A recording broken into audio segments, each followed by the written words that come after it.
Hello friends, welcome to my YouTube channel GK learner boy. तो friends, आज की इस वीडियो में हम आपके द्वारा अक्सर पूछे जाने वाले सवालों के जवाब देने की पूरी कोशिश करेंगे। तो चलिए स्टार्ट करते हैं। सवाल नंबर 1, नींद में झटके क्यों लगते हैं? सवाल नंबर 2, भगवान श्री कृष्ण की मृत्यु कैसे हुई थी? सवाल नंबर 3, सांप अपनी केचुली क्यों उतरता है? सवाल नंबर 4, रामेश्वरम के तैरते पत्थरों का रहस्य क्या है? सवाल नंबर 1, नींद में झटके क्यों लगते हैं? तो उसका जवाब है दोस्तों, बहुत ही अच्छा प्रश्न है। नींद के झटके को हिप्निक जर्क कहते हैं। कोलोराडो विश्वविद्यालय में हुए शोध के मुताबिक इसकी वजह है हमारे दूर के पूर्वज और यह विकासवादी गुण है। मानव का विकास बंदरों से हुआ है। बंदर पेड़ों में रहते थे और उसी पर सोते भी थे। उनको हमेशा गिरने का डर होता था। हमारे जो पूर्वज गिरने से नहीं डरे वो गिरकर मर गए और उनका डीएनए भी खत्म हो गया।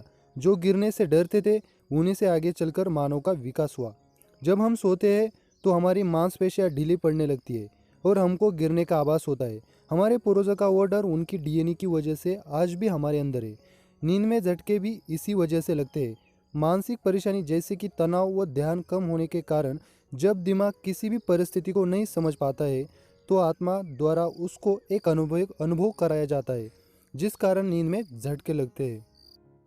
सवाल नंबर 2, भगवान श्री कृष्ण की मृत्यु कैसे हुई थी? तो उसका जवाब है दोस्तों, इस बारे में कई कथाएं प्रचलित है और उन सब कथाओं के संयोग से एक इतना बड़ा और समृद्ध एवं शक्तिशाली राज्य खत्म हो गया।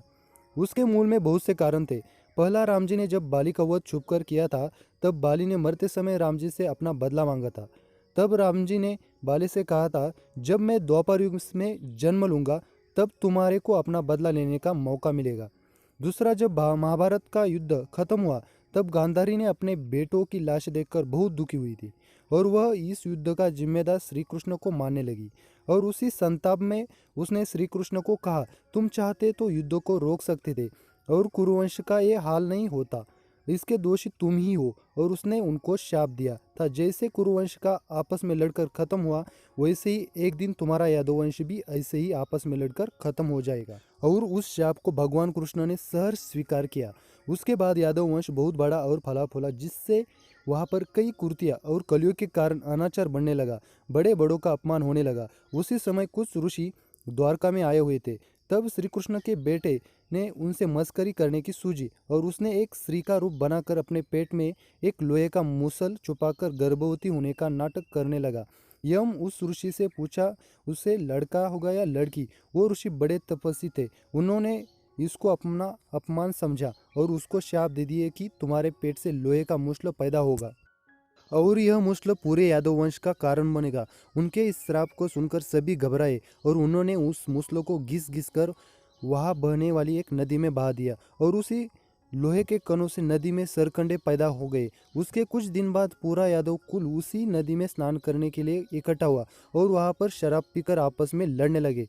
और जब वाद विवाद ज़्यादा बढ़ गया तब किसी ने एक सरकंडा तोड़कर उससे दूसरे की हत्या कर दी।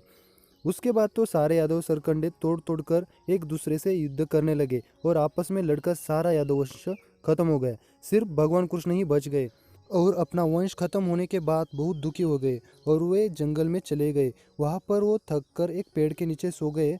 उनके पगथली पाँव में जन्मजात एक मणि थी जो अंधेरे में चमकती थी और उस चमकती हुई मणि को एक शिकारी ने हिरण की आंख समझकर उस पर तीर चला दिया।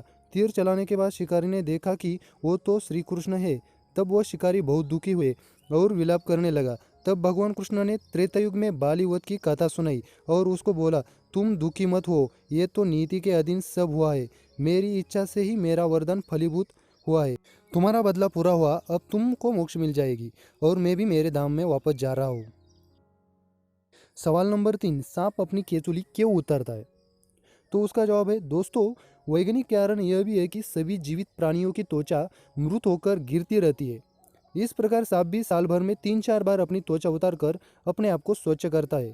त्वचा में कुछ भी खराबी होने पर सांप एकांत स्थान पर चला जाता है, खाना भी छोड़ देता है, फिर वह बहुत कष्टकारी प्रक्रिया से गुजरता है। उसके मुंह के पास की त्वचा कुछ ढीली होती है, जबड़े के पास किसी पत्थर आदि से रगड़कर चीरा लगता है, फिर पेड़ पत्थर कांटों आदि से शरीर रगड़ रगड़ कर पूरे शरीर की केचुली उतार देता है। कुछ लोग वशीकरण टोने टोटके के लिए सांप की केचुली इस्तेमाल करते हैं। सवाल नंबर 4, रामेश्वरम के तैरते पत्थरों का रहस्य क्या है? रामेश्वरम में जो पत्थर है वो तैरते क्यों है? तो उसका जवाब है दोस्तों, राम सेतु में इस्तेमाल हुआ था एक तैरने वाला पत्थर। आपने तैरने वाला पत्थर देखा होगा, नहीं देखा होगा तो सुना होगा। कहते हैं कि इसी पत्थर से राम सेतु बनाया गया था। राम सेतु का असली नाम नल नीलू सेतु है। भारत के दक्षिणी भाग के अलावा श्रीलंका, जापान सहित अनेक स्थानों में ऐसे पत्थर मिलते हैं। ये सामान्यतः द्वीपों, समुद्र तट, ज्वालामुखी के नज़दीकी क्षेत्रों पर काफ़ी मात्रा में मिलते हैं। नल और नील के सानिध्य में वानर सेना ने 5 दिन में 30 किलोमीटर लंबा और 3 किलोमीटर चौड़ा पुल तैयार किया था। शोधकर्ताओं के अनुसार इसके लिए एक विशेष प्रकार के पत्थर का इस्तेमाल किया गया था, जिसे विज्ञान की भाषा में प्यूमाई स्टोन कहते हैं। यह पत्थर पानी में नहीं डूबता है। रामेश्वरम में आई सुनामी के दौरान समुद्र के किनारे इस पत्थर को देखा गया था। आज भी भारत के कई साधु संतों के पास इस तरह के पत्थर है। तैरने वाला यह पत्थर ज्वालामुखी के लावा से आकार लेते हुए अपने आप बनता है। ज्वालामुखी से बाहर आता हुआ लावा जब वातावरण से मिलता है तो उसके साथ ठंडी या उससे कम तापमान की हवा मिल जाती है। यह गर्म और ठंडे का मिलाप ही इस पत्थर में कई तरह के छेद कर देता है, जो अंत में इस एक स्पंजी, जैसे हम आम भाषा में खंकरा कहते, इस प्रकार का आकार देता है।